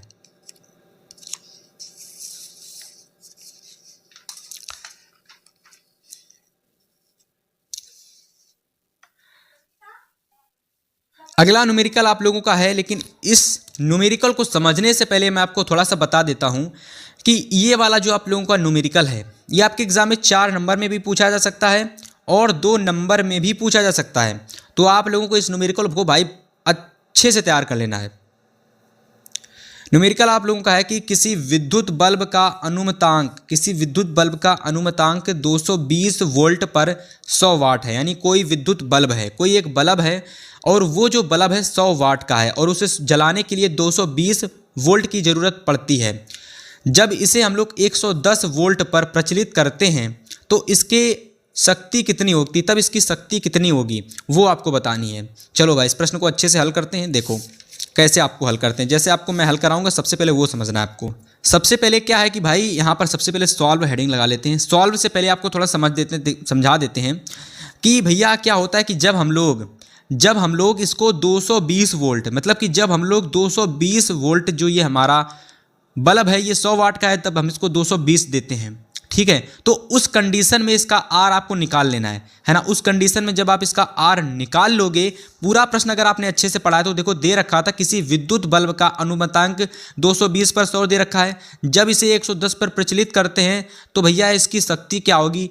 हो सकता हो आपको समझ में ना आया हो, लेकिन अब मैं कॉन्सेप्ट समझा दे रहा हूँ, समझ में आ जाएगा। देखो सबसे पहले क्या करेंगे भैया, 220 पर 100 वाट है, तो जब 220 पर 100 वाट है जब इसको देखेंगे तो यहाँ से हमारा जो आर है वो निकल के आ जाएगा। यहाँ से जो भी हमारा आर यानी जो भी हमारा ओम निकलेगा, इस ओम को क्या करेंगे हम लोग, जो हमारा दूसरा समीकरण हम जब बनाएंगे वहाँ पर हम लोगों को V110 दे रखा था, तो वहाँ पर हमारा जो V110 दे रखा था वहीं पर हम लोग क्या करेंगे, जो हम लोगों ने यहाँ पर देखो यहाँ पर हमारा P जो 220 है वो तो हम दूसरे वाले में सेम रहने देंगे 220, लेकिन यहाँ हम क्या करेंगे भाई, यहाँ हम 220 और 110 का प्रयोग करके आर की वैल्यू फाइंड कर लेंगे। उम्मीद करते हैं प्रश्न अगर नहीं समझ में आया होगा, अगर समझाने में थोड़ा सा अगर नहीं समझ में आया तो अब आपको समझ में आ जाएगा। देखो सॉल्व करते हैं इस न्यूमेरिकल को, देखो सॉल्व करते हैं। देखो कैसे करना है, देखिए समझिए। सबसे पहले आपको एक फार्मूला याद कर लेना है। चूंकि आपको एक फार्मूला याद कर लेना है, न्यूमेरिकल डायरेक्ट भी आप शुरू कर सकते हो फार्मूले से, कोई ऐसी वो नहीं दिक्कत कि नंबर नहीं मिलेंगे, पूरे नंबर मिलेंगे। चूंकि P बराबर आप लोगों को पता है V²/R होता है, ये सभी लोगों को पता होगा। ये P² = V²/R होता है, सभी लोगों को पता होगा। अब आपको ये देखना है कि पहली कंडीशन में P कितना दे रखा था। P आप लोगों का दे रखा था 220 वोल्ट। कितना दे रखा था, 220 वोल्ट दे रखा था, ठीक है। 220 नहीं, ये तो आप लोगों का V दे रखा था, ये तो आपका V दे रखा है 220 वोल्ट। P आप लोगों का दे रखा है 100 वाट। और यहाँ से आप क्या करोगे, सबसे पहले आप R को फाइंड करोगे। R आप फाइंड करो तो फार्मूला आप सभी लोग जानते हो क्या होता है, P² V²/R। तो P आप लोगों को पता है, V आप लोगों को पता है, तो R आप निकाल लोगे कि नहीं निकाल लोगे, तुरंत निकालोगे। देखो R = V²/P लगाओगे, ठीक है, ये फार्मूला लगाओगे आप और यहाँ पर सारी वैल्यू आप पुट कर दोगे। V = कितना दे रखा है, 220, तो 220 को 2 बार लोगे क्योंकि V² है ना, तो 220 × 220 बटे में P कितना दे रखा है, 100, इसको लिख लो। ये 0 से ये कटा, इस 0 से ये कटा, 22 × 22 करोगे तो 484 आपका ओम निकल के आ जाएगा। अब आप क्या करोगे, अब आप लोगों का R यहाँ से निकल के आ गया है, ठीक है। अब आप लोग दूसरा वाला फार्मूला याद रखो, P = V²/R। P = V²/R। अब आप लोगों को इतना तो पता ही हो गया होगा कि भाई सेकंड वाले में हम लोगों को क्या करना है, 110 रखना है। तो P हम लोग मतलब यहाँ पर हमको वाट जो है ना, वाट उतना ही रहने देना है, सॉरी विभवांतर उतना ही रहने देना है, लेकिन वाट को चेंज कर देना है, सॉरी विभवांतर चेंज कर देंगे, वाट उतना ही रहेगा, ठीक है। विभवांतर यहाँ पर हम लोग 110 कर देंगे। P हमारा जो कि है वो 100 वाट ही रहने वाला है और उस कंडीशन में फिर हमको R ज्ञात करना है, कितना होगा, यही कि तो ज्ञात करना है ना भाई, देख लेते हैं। सॉरी नहीं ये नहीं ज्ञात करना है, शक्ति ज्ञात करनी है। देखो शक्ति ज्ञात करनी है तो मतलब कि यहाँ पर हमको यही तो ज्ञात करना है, P को फाइंड करना है। R हम लोगों ने 484 ओम निकाला है तो वो इसको हम यहाँ पर पुट करेंगे।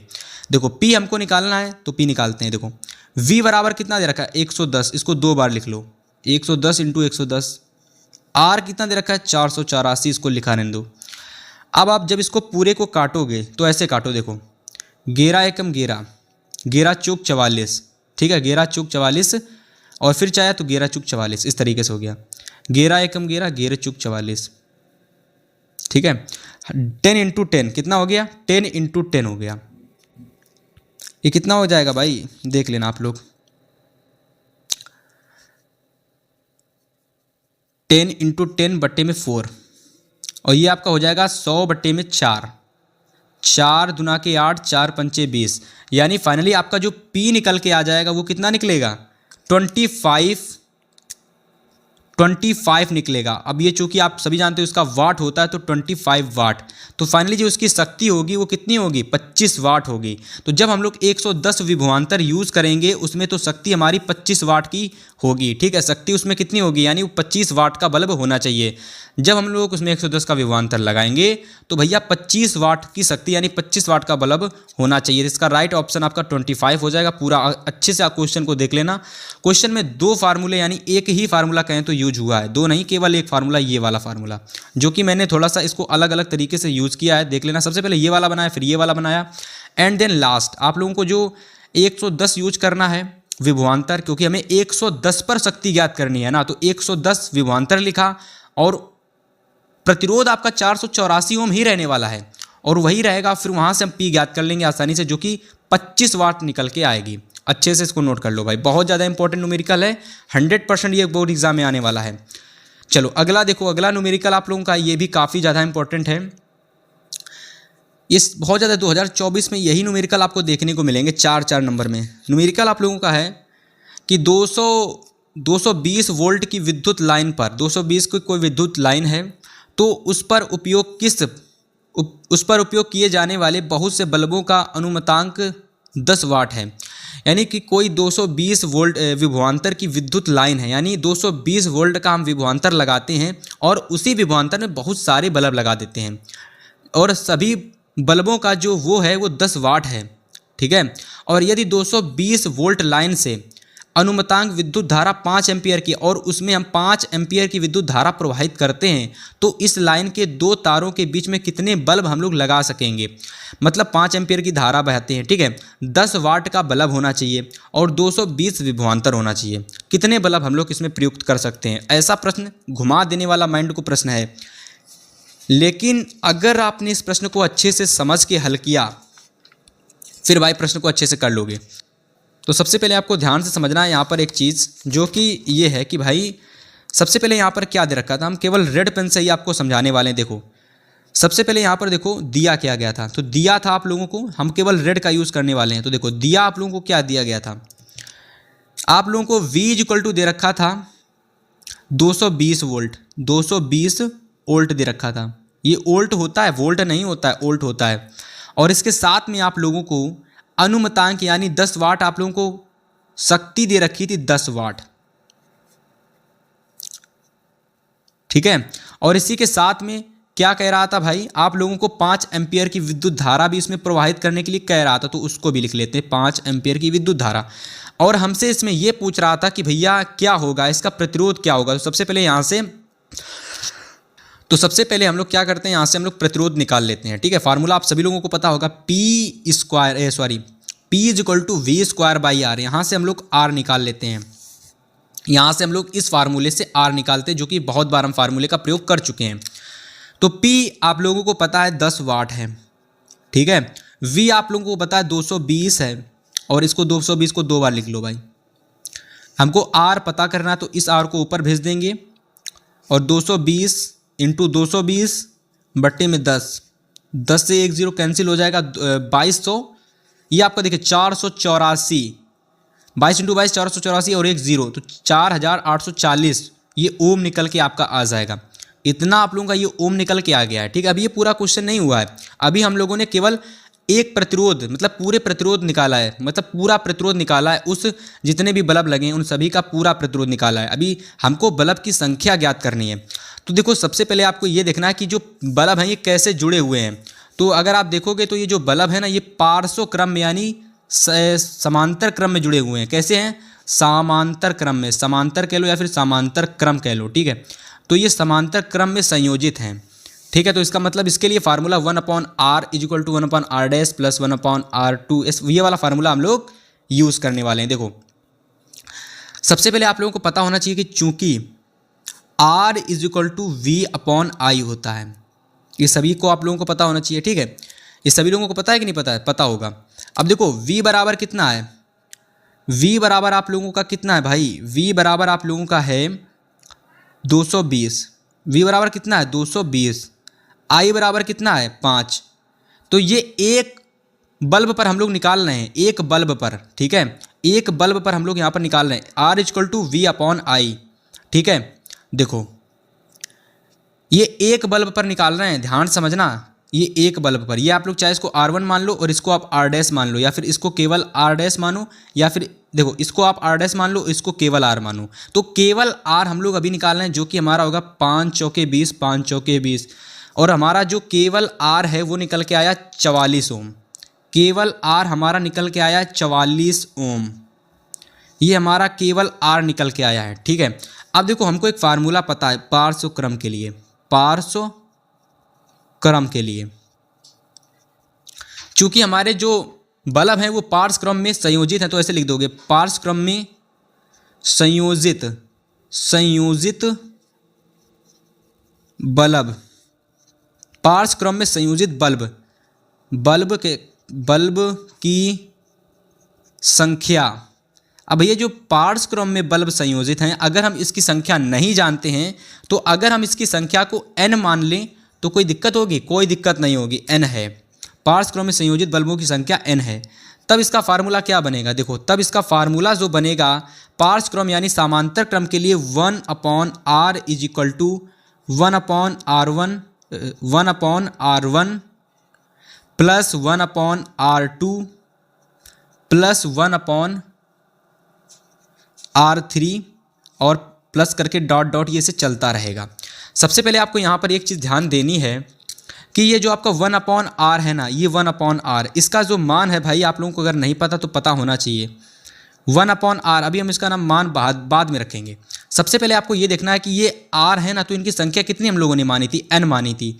तो इसकी संख्या आप लोगों ने जब n मानी थी तो इसकी संख्या आप n रख दो भाई, n रख दो, और बट्टे में टोटल कितना था भाई? जो छोटे छोटे आप लोग ओम निकाल रहे थे शुरुआत में, r' आपने कितना निकाला था? 484 ओम। अब इसको यहाँ पुट कर दोगे 4840 ओम।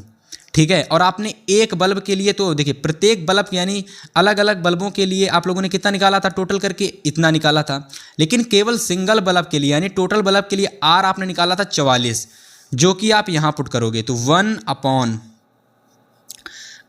= 4840। ठीक है, ये देखो यहाँ से आप क्या करोगे, इस n को इधर साइड भेज दोगे तो n = आपका हो जाएगा 4840 बटे में r की वैल्यू आपने 44 निकाली थी, ये आपका 4840 है। ठीक है, अब इसको आप काटना शुरू कर दिए तो 44 से कम 44, ठीक है 4 इधर आए तो 44 से कम 44, जीरो उठा कर रख दिया। तो फाइनली r = 110 आपके बल्ब की संख्या निकल के आ जाएगी। तो बल्बों की संख्या कितनी निकली? 110। तो इस तरीके से देखिए मैंने हर एक स्टेप को आपको अच्छे से समझाया है। इस तरीके से आपको हो सकता हो कोई ना समझा है तो भाई अच्छे समझ लेना। देखो हर एक स्टेप को अच्छे से समझाया है, देखो सारे स्टेप को आपको अच्छे से समझना। देखिए सबसे पहले जो भी चीज़ें आपको न्यूमेरिकल में दी जाएं लिख लीजिए। फार्मूला ये वाला आप नोट कर लीजिए। इस वाले फार्मूले से हमने क्या किया, सबसे पहले पूरा यानी जो छोटे छोटे प्रतिरोध होते हैं ना उनके लिए हम लोगों ने ये निकाल लिया 4840 ओम। तो छोटे छोटे प्रतिरोध जो प्रयुक्त हुए बल्ब में उसका निकाल लिया। देन इसके बाद में हमने ओम के नियम यानी ओम लॉ से R = V/I से हमने क्या किया, टोटल यानी जो बड़ा प्रतिरोध होता है उसका निकाल लिया प्रतिरोध, वो 44 ओम निकला। देन इसके बाद में ये सारे संयोजित थे पार्श्व क्रम में समांतर क्रम में, तो फिर हमने ये वाला फार्मूला लगाया। ये वाला फार्मूला लगा के हम लोगों ने देखा कि भैया इसमें बहुत सारे बल्ब हैं तो उनको हमने n मान लिया। टोटल को हमने n माना तो जितने बल्ब होते हैं उनको n नीचे रख देते हैं और जितना इसका प्रतिरोध होता है उसको ऊपर रख देते हैं। तो 4844 पूरा निकला था तो उसको ऊपर रख दिया, और छोटे वाले का 44 निकला था जो कि हम लोगों ने यहाँ रख के इसको काटा, और जो हमारा आंसर निकला वो 110 यानी बल्बों की संख्या 110 निकल के आ गई। तो इस तरीके से ये वाला न्यूमेरिकल उम्मीद करते हैं सभी लोगों को अच्छे से समझ में आया होगा। चलिए भाई, तो यहाँ से हमने क्या किया, आप लोगों को सारे इंपॉर्टेंट फिजिक्स के, देखिए इस वीडियो में मैंने आपको फिजिक्स के 3 न्यूमेरिकल बताए। अब आप लोगों को इन तीनों न्यूमेरिकल को बहुत अच्छे से नोट कर लेना है। सारे न्यूमेरिकल आपके लिए इंपॉर्टेंट हैं, ठीक है। कम से कम आपके एग्जाम में जो फिजिक्स के न्यूमेरिकल आते हैं, 2 से 3 ऐसे न्यूमेरिकल होते हैं जो आप लोगों के एग्जाम में कठिन आते हैं, टफ आते हैं। मैंने उन न्यूमेरिकल्स को आपको कराया है, तो आप ये कर लीजिए। आपको 100% श्योर हूँ 2024 में ये जरूर आपको देखने को मिलेंगे, 2024 के बोर्ड एग्जाम में, ठीक है।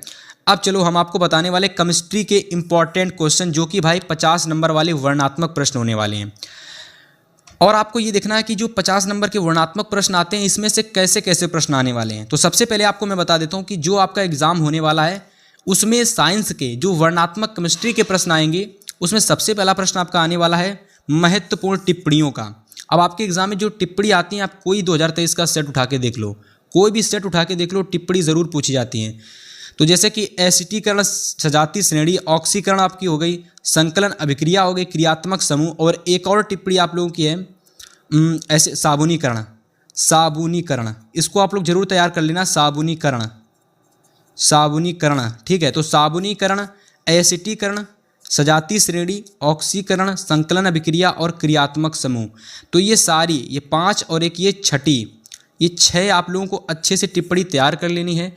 और आपके एग्जाम में टिप्पणी 5 नंबर की या तो 6 नंबर की 2 से 3 पूछी जाती हैं, और 5 से 6 नंबर केवल ये वाला क्वेश्चन आपके श्योर कर देता है, पक्के 5 नंबर यहाँ से मिल जाएंगे आपके। तो भाई इस केमिस्ट्री के पहले वाले प्रश्न को आपको अच्छे से नोट कर लेना है, ठीक है। बहुत ज़्यादा इंपॉर्टेंट क्वेश्चन है आपका ये। अब चलो देखो केमिस्ट्री का सेकंड क्वेश्चन कैसे आता है। देखो केमिस्ट्री के हमें उन प्रश्नों को तैयार करना है, ऐसे प्रश्न आपको तैयार करने हैं जो प्रश्न एग्जाम में आते हैं, आलतू फालतू प्रश्न आपको नहीं तैयार करके जाने हैं। तो केमिस्ट्री का जो सेकंड क्वेश्चन आता है वो इस तरीके से आता है, जिसमें आप लोगों को रिएक्शन पूछी जाती हैं। क्या पूछी जाती हैं? रिएक्शंस। तो देखिए आपके लिए हम बहुत ही क्वालिटीदार रिएक्शन लेकर आए हैं, जो एग्जाम में एकदम 100% श्योर आएंगी। क्योंकि क्लास 10th में रिएक्शन कम होती हैं, लेकिन जितनी भी होती हैं वो रिपीटेड होती हैं, मतलब हर बार वही, लगभग बार बार वही पूछी जाती हैं। तो देखिए आपके लिए 5 रिएक्शन लेकर के आए हैं, आप लोग इन 5 को सबसे पहले तैयार करना। तो देखिए सबसे पहली रिएक्शन आप लोगों की है कि हम लोगों का जो एथिल अल्कोहल है ना, एथिल अल्कोहल, तो एथिल अल्कोहल को जब सांद्र सल्फ्यूरिक अम्ल के साथ 443 केल्विन पर गर्म करते हैं तो क्या होता है। देखो इस रिएक्शन को समझने से पहले मैं आपको दूसरी रिएक्शन समझाता हूं, जो कि हम लोगों की है सोडियम हाइड्रोक्साइड को एसिटिक अम्ल के साथ अभिक्रिया करता है।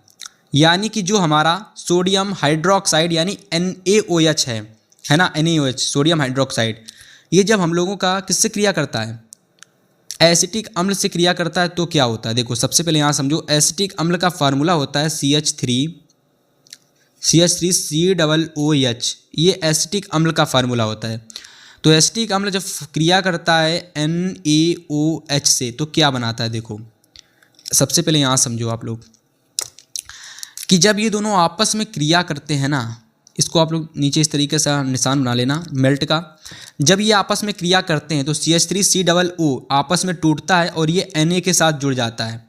तो CH3COO Na, यानी कि यहाँ से आप लोगों का CH3 यानी कि इतना टूटता है CH3COO Na, और ये इसके साथ में जुड़ जाता है ना। इसके बाद देखिए अगर आप देखोगे तो आप लोगों को एक H ये दिखेगा और यहाँ आप लोगों को OH दिखेगा, क्योंकि सोडियम हाइड्रोक्साइड यानी NaOH एसिटिक अम्ल से क्रिया कर रहा था।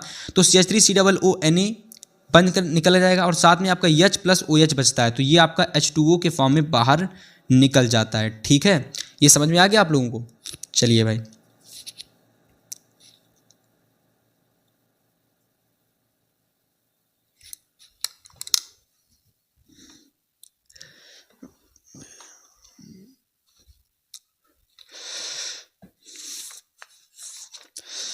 ये रखिए।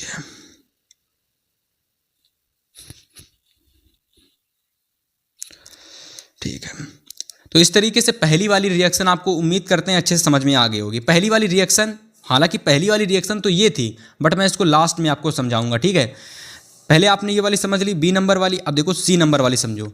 C नंबर वाली रिएक्शन हमारी बहुत ज़्यादा इंपॉर्टेंट है भाई, तैयार करके चले जाना। रिएक्शन हमारी है कि सोडियम कार्बोनेट, यानी देखिए सोडियम कार्बोनेट का फार्मूला क्या होता है, Na ये नीचे Na2CO3 है, सोडियम कार्बोनेट का फार्मूला होता है।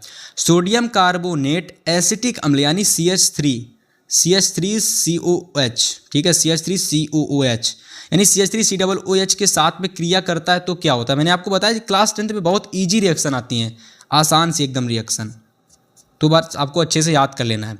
देखिए सोडियम कार्बोनेट जब हम लोग, देखिए ध्यान समझना, जब ये एसिटिक अम्ल होता है ये सोडियम कार्बोनेट से क्रिया करता है यानी CH3COOH जो कि हमारा एसिटिक अम्ल होता है, ये जब आपका Na2CO3 से क्रिया करता है तो देखिए क्या होता है, इसका जो CH3COO है ना, ये Na के साथ जुड़ जाता है, वही चीज़ CH3COO Na के साथ जुड़ जाता है। लेकिन आपको ये ध्यान चीज़ देखनी है कि यहाँ पर Na के साथ नीचे 2 दे रखा है, तो ये जो 2 है यहाँ पर आपका जुड़ जाता है, चिपक जाता है आके। अब जब ये भैया यहाँ पर 2 चिपकेगा तो CH3COO ये 2 हो गए ना, क्योंकि ये 2 हो गए, तो जब ये यहाँ 2 हो गए तो यहाँ पर भी हमको 2 बनाने पड़ेंगे, तो इसलिए यहाँ पर हम ये 2 जोड़ देते हैं, तो ये भी 2 हो जाएंगे और ये भी 2 हो जाएंगे। इस कंडीशन में अगर आप एक चीज़ देखोगे ना, इस कंडीशन में अगर आप एक चीज़ देखोगे तो जो ये आपका हाइड्रोजन है ये 2 हो चुका है, ये आपका हाइड्रोजन कितना हो चुका है, 2 हो चुका है। अब हम क्या करेंगे, 2 हाइड्रोजन के साथ यहाँ से CO3 में 1 ऑक्सीजन हम लेकर के जल बना देते हैं, क्योंकि यहाँ CO3 है, CO3 में से हम 1 ऑक्सीजन लेंगे और H2O बना देंगे, क्योंकि हमारे 2 हाइड्रोजन यहाँ बच रहे थे तो H2O बना देंगे, ठीक है। और यहाँ पर देखो CO3 में से 1 ऑक्सीजन यहाँ भेज दिया था, यहाँ पर 2 ऑक्सीजन और कार्बन बचा था, तो इसको हम CO2 बना देंगे जो कि हमारी ऊपर वायुमंडल में निकल जाती है। तो इस तरीके से ये पूरी रिएक्शन हमारी कंप्लीट हो गई। लिखना चाहते हो तो इसका नाम भी लिख लेना, इसका जो नाम होता है वो होता है सोडियम एसीटेट। इसका नाम क्या होता है, सोडियम एसीटेट, ठीक है। हालांकि अगर नाम नहीं लिखोगे तो भी नंबर आपको मिल जाएंगे पूरे। इसका नाम होता है सोडियम एसीटेट, इसका नाम आपको पता ही है, एसिटिक अम्ल इसका भी नाम पता है, सोडियम कार्बोनेट, बाकी सारे नाम अच्छे से आप लिख लेना, ठीक है। तो इस तरीके से सी नंबर पूरी रिएक्शन सभी लोगों को समझ में आ गई होगी। अब चलिए अगली रिएक्शन डी नंबर रिएक्शन देखते हैं। डी नंबर रिएक्शन हमारी है कि सोडियम जो होता है ये एथिल अल्कोहल के साथ अभिक्रिया करता है, यानी हमारा जो सोडियम है, केवल सोडियम। अब देखिए एथिल अल्कोहल का फार्मूला होता है C2H5OH, ये एथिल अल्कोहल का फार्मूला होता है। ये एथिल अल्कोहल क्या करता है, सोडियम यानी केवल Na से क्रिया करता है। तो देखिए केवल सोडियम जब Na से क्रिया करेगा तब क्या बनेगा, काफ़ी लोगों को नहीं पता होगा, तो देखो ये हम बीच में मेल्ट का निशान लगाते हैं, यानी ये रिएक्शन हो रही है, इसलिए हम कोई भी चीज़ आपस में मिलाते हैं, गर्म करते हैं, तो उसको इस निशान से प्रदर्शित करते हैं। समझ में आया, इसीलिए हम इसको लगाते हैं।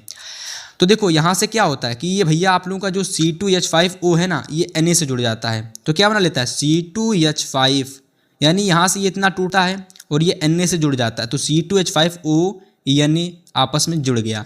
अब आप लोगों का केवल H बचा, तो हम क्या करते हैं, केवल H को यूं ही नहीं छोड़ देते हैं, इसलिए हम क्या करते हैं, इस H को हम H2 बनाकर वायुमंडल में भेज देते हैं। लेकिन ये H2 जब यहाँ H2 हो जाएगा तो भैया यहाँ पर क्या होगा, यहाँ पर केवल H था, इसलिए यहाँ पर भी हम 2 लगा देते हैं। जब यहाँ पर ये 2 हुआ तो आप लोग देख सकते हो कि यहाँ पर ये 1 ही है, तो यहाँ पर भी हम 2 लगा देते हैं। जब ये यहाँ पर 2 पूरा हुआ तो साथ में सोडियम भी 2 हो गया, इसलिए हम यहाँ पर भी 2 लगा देते हैं। अब ये पूरी रिएक्शन आपकी बैलेंस हो चुकी है। इस तरीके से एग्जाम में करके आओगे, रिएक्शन अगर पूरी बैलेंस करके आओगे तभी पूरे नंबर मिलेंगे। तो ये रिएक्शन भी आपकी पूरी बैलेंस हो चुकी है।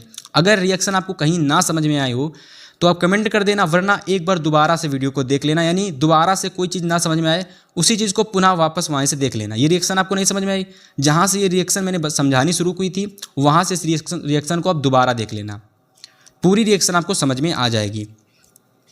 अब चलिए हम पहली रिएक्शन को समझते हैं।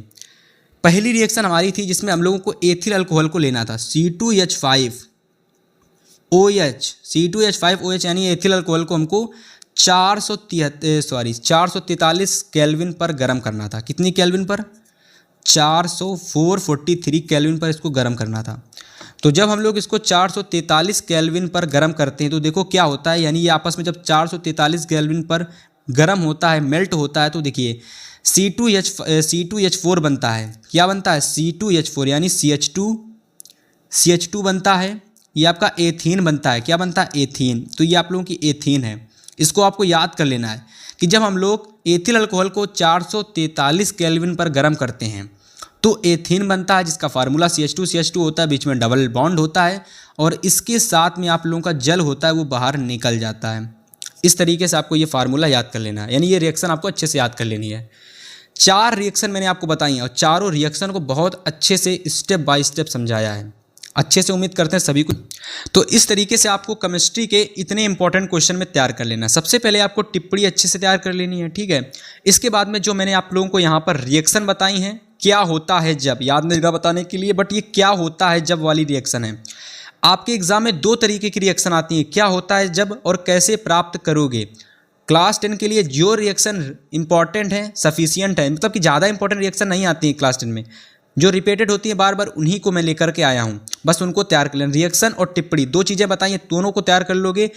केमिस्ट्री के अधिकतर प्रश्न आपको यही वाले आते हैं, टिप्पणी, रिएक्शन, संतुलित रासायनिक समीकरण। उसको मैं अलग वीडियो में मैं करा चुका हूँ, तो और आपको उसको भी तैयार कर लेना है।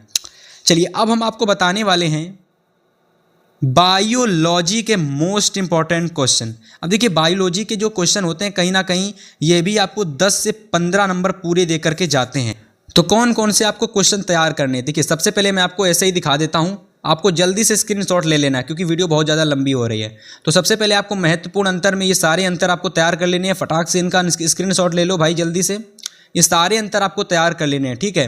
ये सारे अंतर तैयार कर लेने हैं। पहला वाला प्रश्न टाइप का ये है जिसमें महत्वपूर्ण अंतर हैं, तो सारे अंतर आपको बता दी, ये तैयार कर लेना। और बहुविकल्पी यानी बायोलॉजी में दूसरा टाइप प्रश्न आता है जो कि एग्जाम में परिभाषा पूछी जाती है, उसके प्रकार को बताना पड़ता है, यानी संक्षिप्त में विस्तार पूरा करना पड़ता है और साथ में इसके चित्र भी बनाने के लिए आते हैं। तो उसके लिए आप सबसे पहले ये 2 प्रश्नों का स्क्रीनशॉट ले लो, ठीक है। और लास्ट में बताना चाहता हूँ कि इन 2 प्रश्नों का स्क्रीनशॉट ले लो, ठीक है। बस इतना कर लो, बायोलॉजी में आपके पूरे क्वेश्चन यहाँ से आपके बायोलॉजी के हो जाएंगे, ठीक है। और फिर बस इतना आप लोग कर लेना, साइंस में पूरा आपका 70 नंबर पक्का हो जाएगा, ठीक है। 70 नंबर की पूरी तैयारी आपकी यहाँ से इस वीडियो से हो। देखिए जितना मैंने आपको इस वीडियो में बताया है, केवल आपको पेपर से पहले उतना तैयार कर लेना, आपके आसानी से 60+ नंबर आ जाएंगे, ठीक है। बस इतना आप तैयार कर लीजिए। फिलहाल आपसे मिलेंगे हम नेक्स्ट वीडियो में। वीडियो पसंद आई लाइक कर देना, शेयर कर देना, चैनल को सब्सक्राइब कर देना।